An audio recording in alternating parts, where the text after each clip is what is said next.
শান্তনু, তুই কি অলক্ষণের কথা বলছিস? আমি বেঁচে থাকতে আমার শিল্পমা কোনোদিন লগ্ন ভ্রষ্টা হতে পারে না। আজকে কৃষ্ণ লগ্নে আমার শিল্পমার বিয়ে হবে নি শান্তনু। তাহলে আপনি পাত্র কোথায় পাবেন? এই তো এরা আমি পাত্র হতে যাবো কেন গো? আমি তো পাত্রের দাদা ভোলা গো, ভোলা।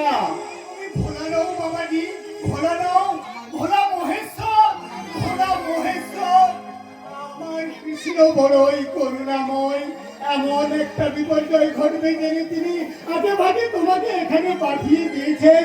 ওরে ওরে শান্তনু, তুই আবার বিয়ের আয়োজন কর। আজ এই পাত্রের সাথে আমি আমার শিল্পামার বিয়ে দেবো রে শান্তনু। না, এই বিয়ে আমি করতে পারবো না। কেন কেন পারবেন না? কেমন তুমি পারবো? আর স্নেহের ভাইটা যে চোখের সাথে লড়াই